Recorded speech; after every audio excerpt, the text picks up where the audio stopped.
우리 본문 같이 읽겠습니다. 사도행전 15장 본문은 12절부터 35절까지인데 우리 21절까지만 읽겠습니다. 12절부터 21절까지 번갈아 읽겠습니다. 온 무리가 가만히 있어 바나바와 바울이 하나님께서 자기들로 말미암아 이방인 중에서 행하신 표적과 기사에 관하여 말하는 것을 듣더니 말을 마침내 야고보가 대답하여 이르되 형제들아 내 말을 들으라. 하나님이 처음으로 이방인 중에서 자기 이름을 위할 백성을 취하시려고 그들을 돌보신 것을 시몬이 말하였으니 선지자들의 말씀이 이와 일치하도다. 기록된 바 이후에 내가 돌아와서 다윗의 무너진 장막을 다시 지으며 또 그 허물어진 것을 다시 지어 일으키리니 이는 그 남은 사람들과 내 이름으로 일컬음을 받는 모든 이방인들로 주를 찾게 하려 함이라 하셨으니 즉 예로부터 이것을 알게 하시는 주의 말씀이라 함과 같으니라. 그러므로 내 의견에는 이방인 중에서 하나님께로 돌아오는 자들을 괴롭게 하지 말고 다만 우상의 더러운 것과 음행과 목매어 죽인 것과 피를 멀리하라고 편지하는 것이 옳으니 이는 예로부터 각 성에서 모세를 전하는 자가 있어 안식일마다 회당에서 그 글을 읽으리라 하더라. 예, 그 이방인 그리스도인들이 유대인 그리스도인들처럼 할례를 받고 율법을 지켜야 하는가, 이 문제로 안디옥 교회에 심한 이 갈등이 있었죠. 이 문제에 대한 답을 정하기 위해서 지금 이 예루살렘 교회에서 아주 중요한 회의가 벌어지고 있는 장면입니다. 지난주에 우리는 이 율법과 복음의 문제에 있어서 그 핵심은 이미 살펴보았죠. 복음은 약하고 물러터진 게 아니라 또 복음이 싸구려 취급당하면 안 되니까 율법이 거기에 더 보태져야 하는 것이 아니라 오직 복음은 모든 믿는 자에게 구원을 주시는 하나님의 능력입니다. 오늘은 이 명확한 결론이 도출되고 교회의 갈등이 해소되기까지의 이 과정, 그 과정에 초점을 맞추어서 살펴보겠습니다. 교회에서는 이 많은 문제와 갈등이 생길 수 있는데 교회는 어떻게 갈등을 해결하고 일치된 결론에 이를 수 있는지 그 과정을 유심히 살펴보는 그런 시간이 되기를 바랍니다. 자, 지난주에 보았던 5절을 보시면 바리새파 중에 어떤 믿는 사람들이 일어나 말하되 이방인에게 할례를 행하고 모세의 율법을 지키라 명하는 것이 마땅하다 하니라. 이것이 지금 교회가 당면한 갈등의 핵심이죠. 그래서 지금 이 문제를 해결하기 위해서 예루살렘 총회가 지금 이제 열리고 있는 중입니다. 예루살렘 총회가 진행되는 그 과정을 한번 주목해 보십시오. 6절 보시면 사도와 장로들이 이 일을 의논하러 모였습니다. 이렇게 모여서는 이제 7절 보시면 많은 변론이 있습니다. 서로의 다양한 의견이 자유롭게 다 제시되고 있는 것이죠. 그렇게 많은 의견이 이제 충분히 다 제시된 다음에 이제 예수님의 수제자인 베드로가 이제 자기가 경험했었던 이방인 고넬료와의 만남을 이제 간증하면서 구원에 율법이 더 보태져야 하는 게 아니다. 그 유대인이나 이방인들이나 모두 주 예수의 은혜로 구원받는다. 이거 이제 자기 견해를 밝혔죠. 12절에 보시면 베드로의 말에 이제 많은 변론으로 막 시끌시끌했던 그 사람들이 이제 조용해졌습니다. 이어서 이제 바나바와 바울이 이제 1차 선교 여행에서 이방인들이 죽게 돌아왔던 일을 이제 쭉 또 간증했죠. 자, 이제 베드로가 경험한 고넬료 사건, 바나바와 바울의 선교 여행에서의 또 이방인들의 회심, 이런 하나님의 역사를 듣게 되니까 이제 문제의 결론이 이제 어느 정도 이제 잡혀가고 있는 것입니다. 그리고 이제 최종적으로 이제 예루살렘 교회의 이제 담임 목사인 예수님의 동생 야고보가 말합니다. 14절, 15절 보시면 하나님이 처음으로 이방인 중에서 자기 백성을 취하려고 이방인들을 돌보신 거를 시몬 베드로가 말했는데 그게 선지자들이 선포했던 이 하나님의 말씀과 일치한다. 자, 보십시오. 말씀이 이와 일치하도다. 야고보가 결론을 내면서 최종적으로 확인하는 것은 뭡니까? 하나님의 말씀과 일치하는지 이걸 보고 있죠. 교회의 결정은 다수결로 많은 사람들이 원한다고 해서 그게 답이 아니고 하나님의 말씀과 일치하는 것, 그것이 답이어야 한다는 것입니다. 말씀의 다스림을 받는 공동체, 그게 예수님이 머리이신 주님의 교회인 것입니다. 16절에서 또 18절 보시면 야고보가 지금 이 문제랑 관련해서 인용하고 있는 하나님의 말씀을 보십시오.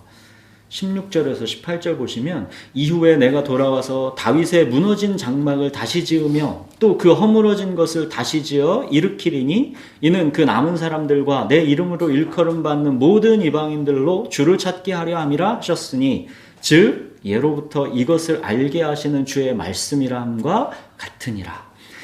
자, 지금 이 야고보가 인용한 이 말씀은 아모스서 9장 11절에서 12절입니다.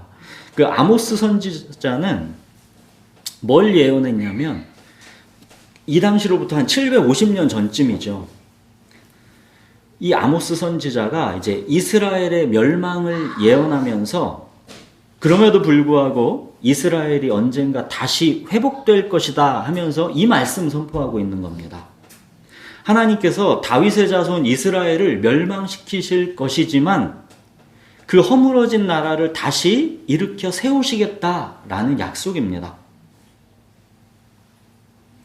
하나님의 백성 다윗의 자손들의 이 폐쇄적인 장막이 무너지고 무너졌던 그 장막이 다시 일으켜 세워지는 날, 이제 그 장막은 하나님께서 자기 백성으로 삼으신 모든 이방인들까지도 밀려 들어오는 열린 장막이 된다는 것입니다. 새 시대가 도래한다라는 것이죠. 유대인이나 이방인이나 이제 차별이 없어진다라는 것입니다. 무너진 다윗의 장막이 다시 일으켜 세워진 것, 이게 뭐예요? 이게 바로 다윗의 자손 예수 그리스도가 이 십자가에서 죽으신 것, 부활하신 것, 주가 되신 것입니다. 하나님 나라의 그림자였던 이스라엘이 무너진 그 자리에 하나님의 나라 그 실체가 임한 것입니다. 휘장으로 가리워진 옛 성전이 무너진 그 자리에 예수께서 그의 육체로 휘장을 찢고 참된 성전, 예수 그리스도의 몸된 교회를 세우신 것입니다.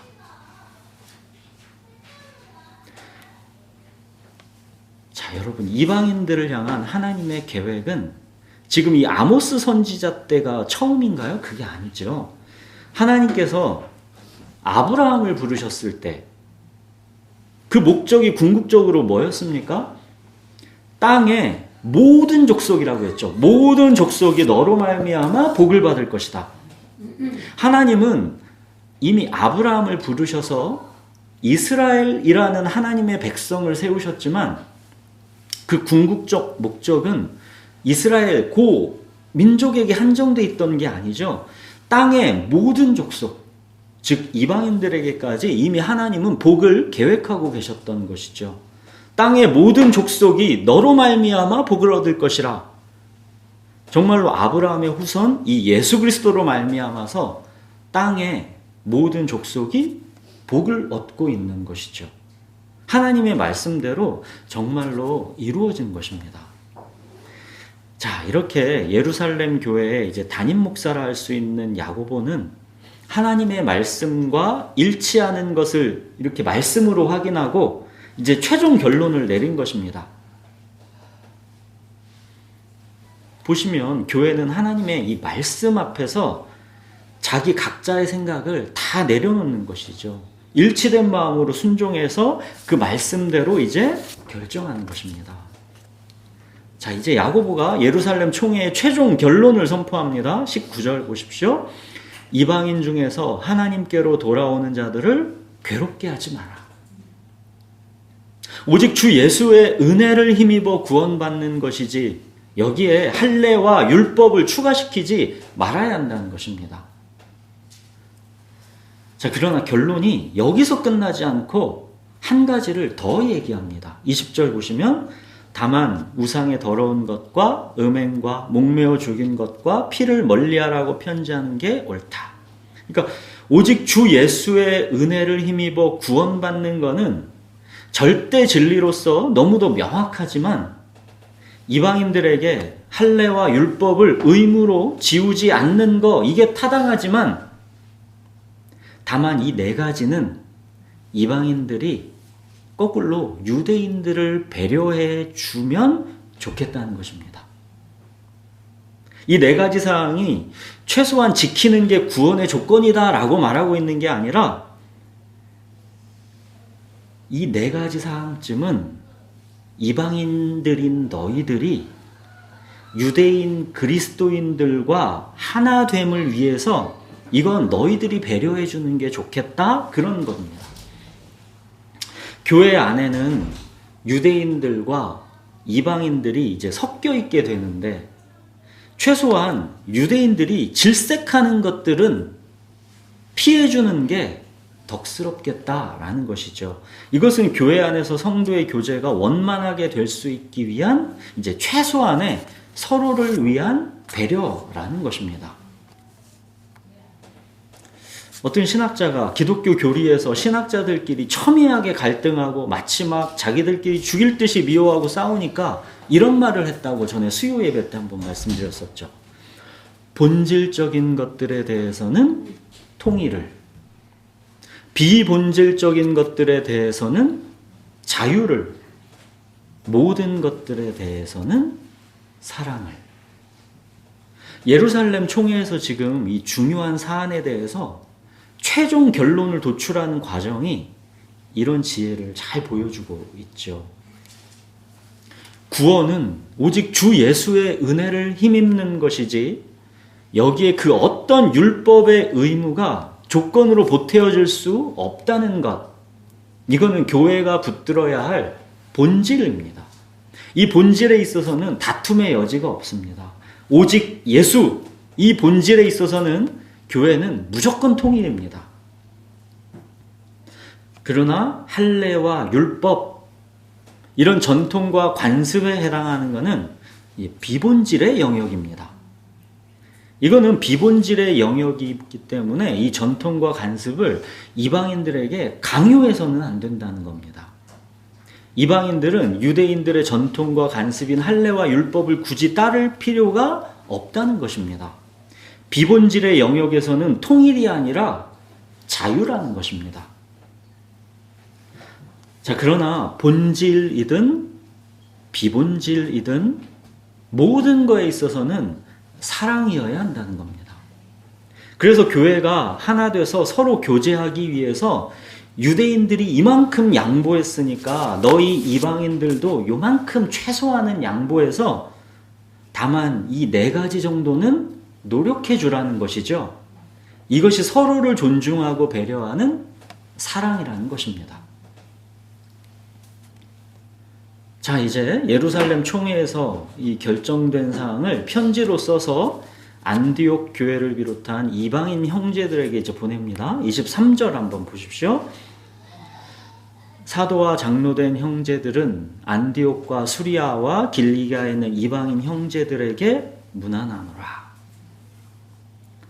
자, 여러분 보십시오. 예루살렘 교회의 사도와 장로들이 이방인 그리스도인들을 향해서 뭐라고 지금 부릅니까? 형제들이라고 하고 있죠. 우리는 이게 별거 아닌 것 같지만 이게 엄청난 표현입니다. 우리가 고넬료 사건만 기억해봐도 베드로가 이방인 고넬료를 부정하다고 여겨가지고 절대로 안 만나려고 그랬죠. 그래서 하나님께서 내가 깨끗하다 한 거를 네가 속되다 하지 말라, 그렇게까지 하셨죠. 또 탕자의 비유 기억하시죠? 탕자의 비유에서 큰아들이 돌아온 탕자를 어떻게 여겼는지 한번 생각해 보십시오. 돌아온 자기 동생을 자기 동생이라고 안 했죠. 창녀들과 어울려서 아버지 재산을 다 삼켜버린 이 아들, 이라고 했죠. 아버지 당신이 그를 아들이라고 하지만 나는 그를 내 동생으로 여길 수 없다는 거죠. 이게 당시 유대인들이 이방인들을 대하는 태도였던 것입니다. 근데 지금 보십시오. 유대인 사도와 장로들이 이방인 그리스도인들을 형제들이다 라고 합니다. 너희들 내 형제들이라는 겁니다. 예수 그리스도 안에서 지금 유대인과 이방인이 한 형제가 된 것입니다. 큰형과 돌아온 탕자가 함께 아버지 잔치에 참여하고 있는 것입니다.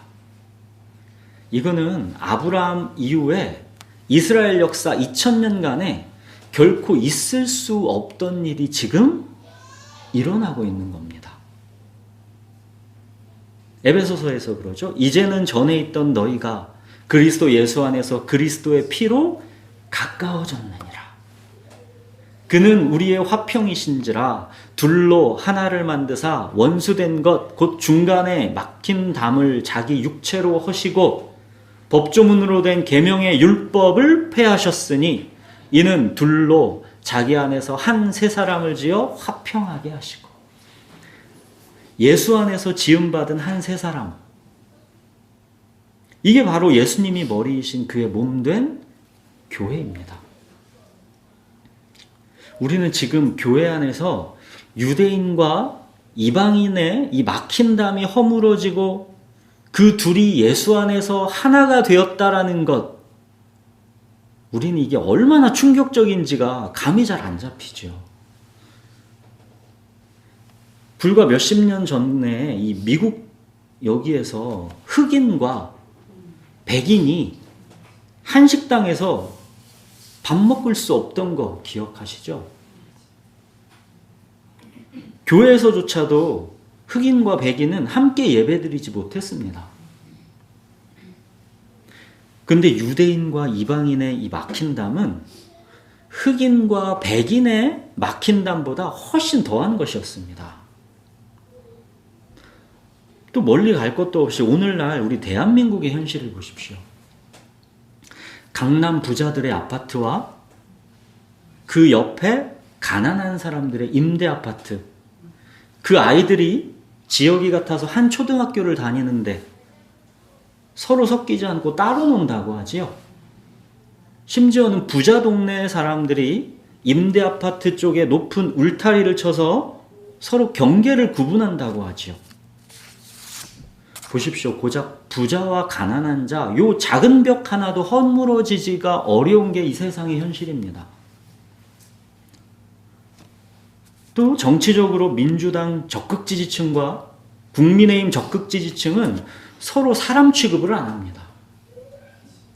한쪽에서는 극렬 종북 좌파라고 비난하고 또 한쪽에서는 무식한 수구 꼴통이라고 비난합니다. 이 정치적 장벽 하나도 허물어지기 어려운 것이 이 세상의 현실입니다. 자, 이런 현실 속에서 한 교회 안에 강남 부자도 있고 그 옆에 임대 아파트 가난한 사람도 있다고 생각해 보십시오. 교회 안에 민주당 적극 지지자도 있고 국민의힘 적극 지지자도 있다고 생각해 보십시오. 교회 안에 경상도 사람도 있고 전라도 사람도 있다고 생각해 보십시오. 교회 안에 의사, 교수, 판검사 등 지식층도 있고 매일 노동하면서 하루하루 살아가야 하는 외국인 노동자들과 전과자들도 있다고 생각해 보십시오. 우리가 지금 나열한 이 모든 장벽보다 사실 유대인과 이방인의 장벽은 훨씬 더 높다는 겁니다. 근데 지금 교회 안에서 유대인과 이방인의 이 막힌 담이 허물어지고 있는 것입니다. 서로 형제다라고 하고 있는 것입니다. 왜요? 오직 예수 그리스도의 피, 십자가 구속 때문입니다. 우리는 지금 이 사도행전 15장에서 교회 안에서 막힌 담이 지금 허물어지고 있는 엄청난 사건을 보고 있는 겁니다.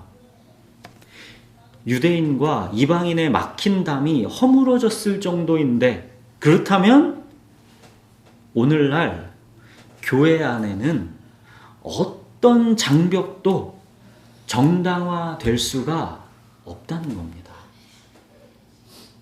예수 그리스도의 십자가 복음은 모든 장벽을 허물어버리는 하나님의 능력인 것입니다.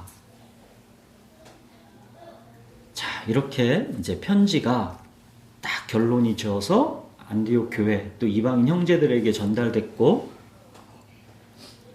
그 편지가 이제 읽혀지니까 31절 보십시오. 뭐 어떻답니까? 그 편지 소식을 듣고 그 위로의 말을 기뻐하더라.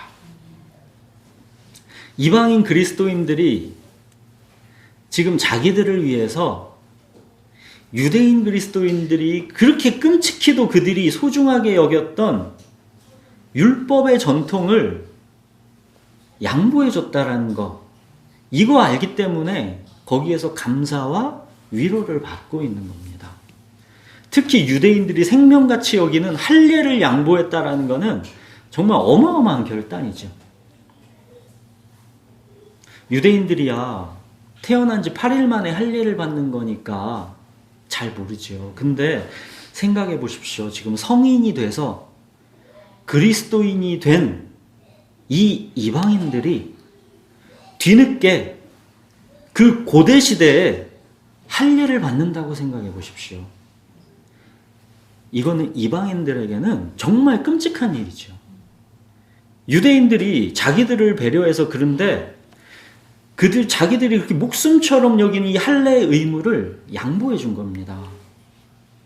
그러니까 이방인들이 그들의 양보와 배려에 큰 위로와 기쁨을 받고 있는 거죠.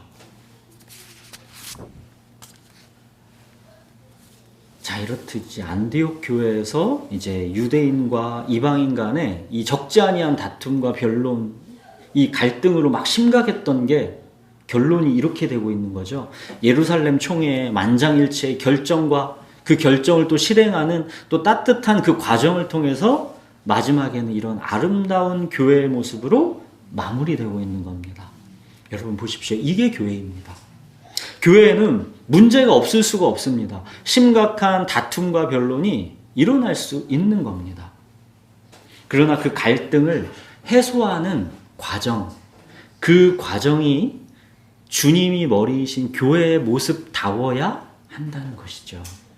주님이 머리이시면 갈등도 오히려 막힌 담이 허물어지는 아름다운 결과를 만들어낸다는 겁니다.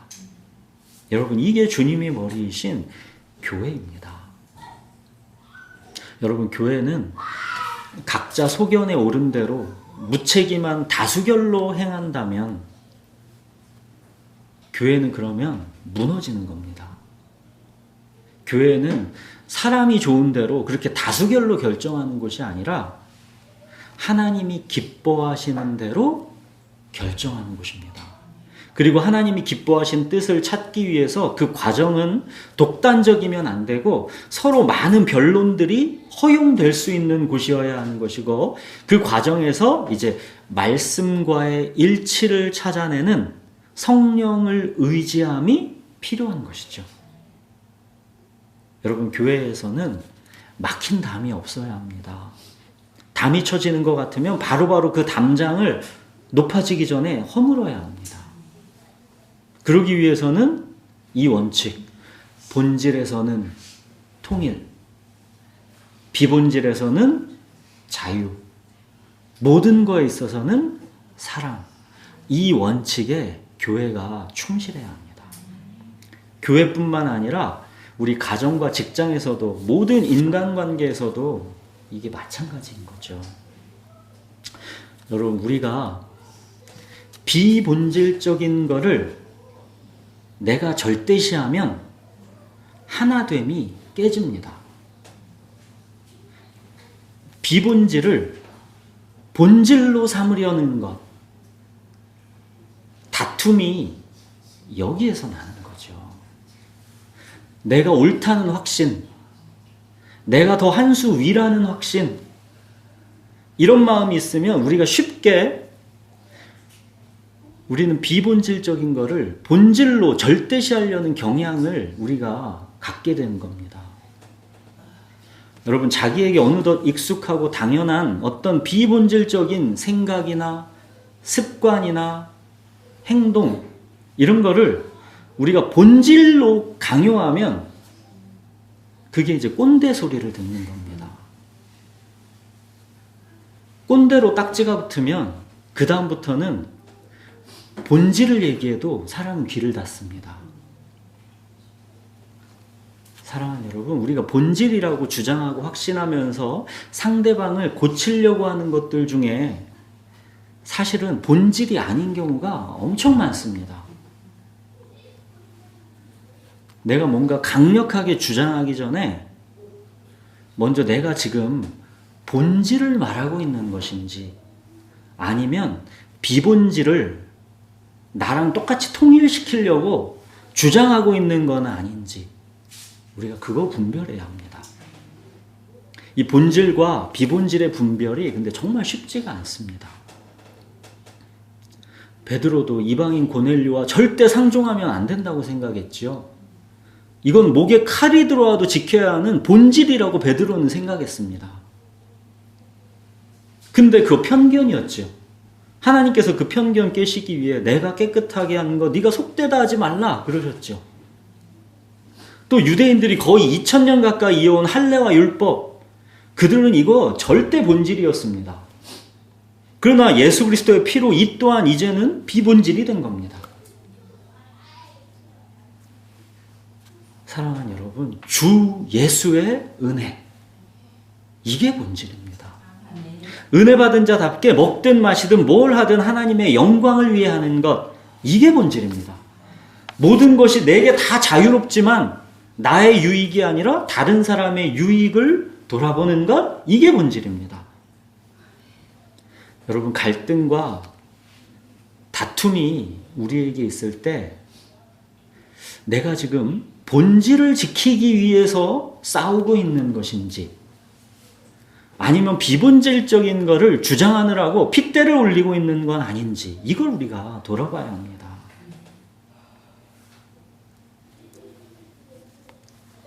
그물이 너무 촘촘하면 숨 막혀서 못 삽니다. 그물이 좀 헐렁해야 이 비본질의 이 자잘한 물고기들이 자유롭게 왔다 갔다 할 수 있는 것이고, 대신에 놓치지 말아야 할 본질의 큰 물고기는 붙잡는 것이죠. 그렇다고 그물이 너무 헐렁하면 놓치면 안 될 본질마저도 다 놓쳐버리죠. 사실 이게 교회의 숙제죠. 이 교회가 그물을 어떻게 치느냐, 이게 되게 중요한 문제죠. 이 교회가 너무 그물을 촘촘하게 치면 아무도 못 들어오지요. 막 술, 담배 하면 교회 못 오고, 뭐 하면 못 오고, 아무도 못 오죠, 그러면. 근데 교회가 그렇다고 그물을 막 너무 헐렁하게 쳐서 그냥 여기가 막 침묵 동아리가 돼버리면 본질을 또 놓치게 되는 것이죠. 그게 잘 분별해야 하는 것입니다. 내가 지금 그물을 너무 촘촘하게 치고 있는지 아니면 너무 헐렁하게 치고 있는지, 관계 속에서, 가족에서, 직장에서 이런 본질과 비본질을 지혜롭게 분별하십시오. 그래야 교회에서도 가정에서도 서로 다른 우리 사이에 이 막힌 담이 허물어지고 따뜻한 하나됨이 누려지는 것입니다. 여러분, 이게 우리 관계만이 아니라 우리 자신의 인생을 바라보는 관점에서도 마찬가지입니다. 그물을 너무 촘촘하게 치고 다 본질로 여겨서 짜잘한 물고기 하나도 놓치지 않으려고 하면 우리 인생이 숨막히게 됩니다. 약간 느슨하게 그물을 쳐놓고 본질을 놓치지 않고 탁 붙잡고 나머지는 자유롭게 우리 인생 가운데서 이 드나들게 허용하는 것이 지혜입니다. 그럼 뭐가 본질이고 뭐가 비본질일까요? 여러분, 우리 인생에서 무엇을 먹을까? 무엇을 마실까?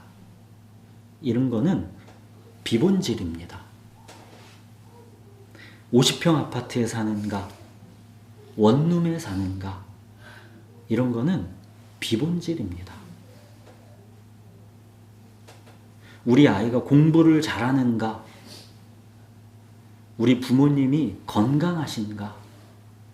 이런 것도 참 감사하고 중요한 것이지만 비본질입니다.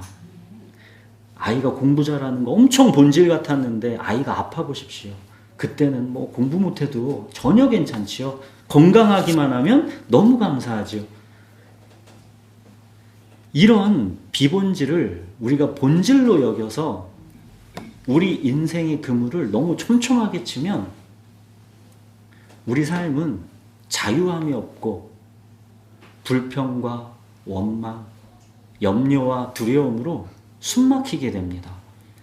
작은 뭐 하나만 나한테 뭔가 잘 안 돼도 막 답답하고 원망과 불평이 있고 짜증나고 그렇게 되는 거죠.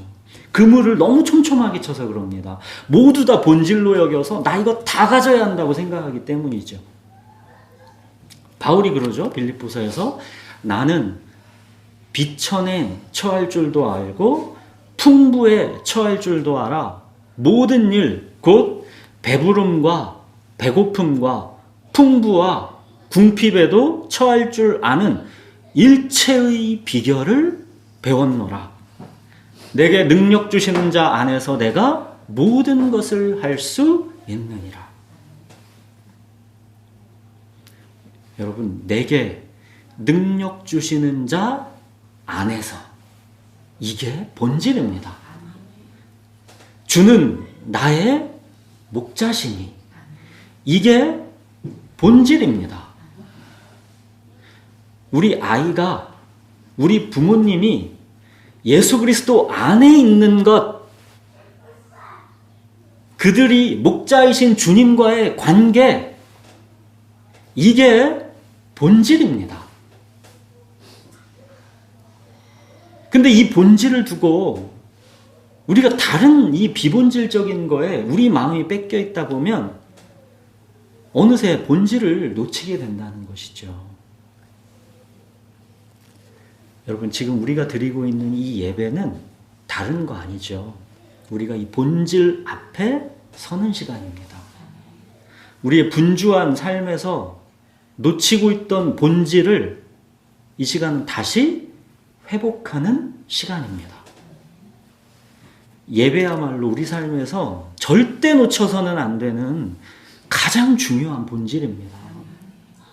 예배 출석이 본질이라는 게 아니라 예배가 본질이라는 겁니다. 여러분, 주는 나의 목자시니, 우리가 이 본질만 놓치지 않으면 우리 인생도, 우리 아이들의 인생도, 우리 부모님들의 인생도 부족함이 없습니다. 우리 평생 사는 동안 주의 선하심과 인자하심이 반드시 우리를 따를 것이며 우리가 여호와의 집에 영원히 살 것이기 때문입니다. 예, 기도하겠습니다.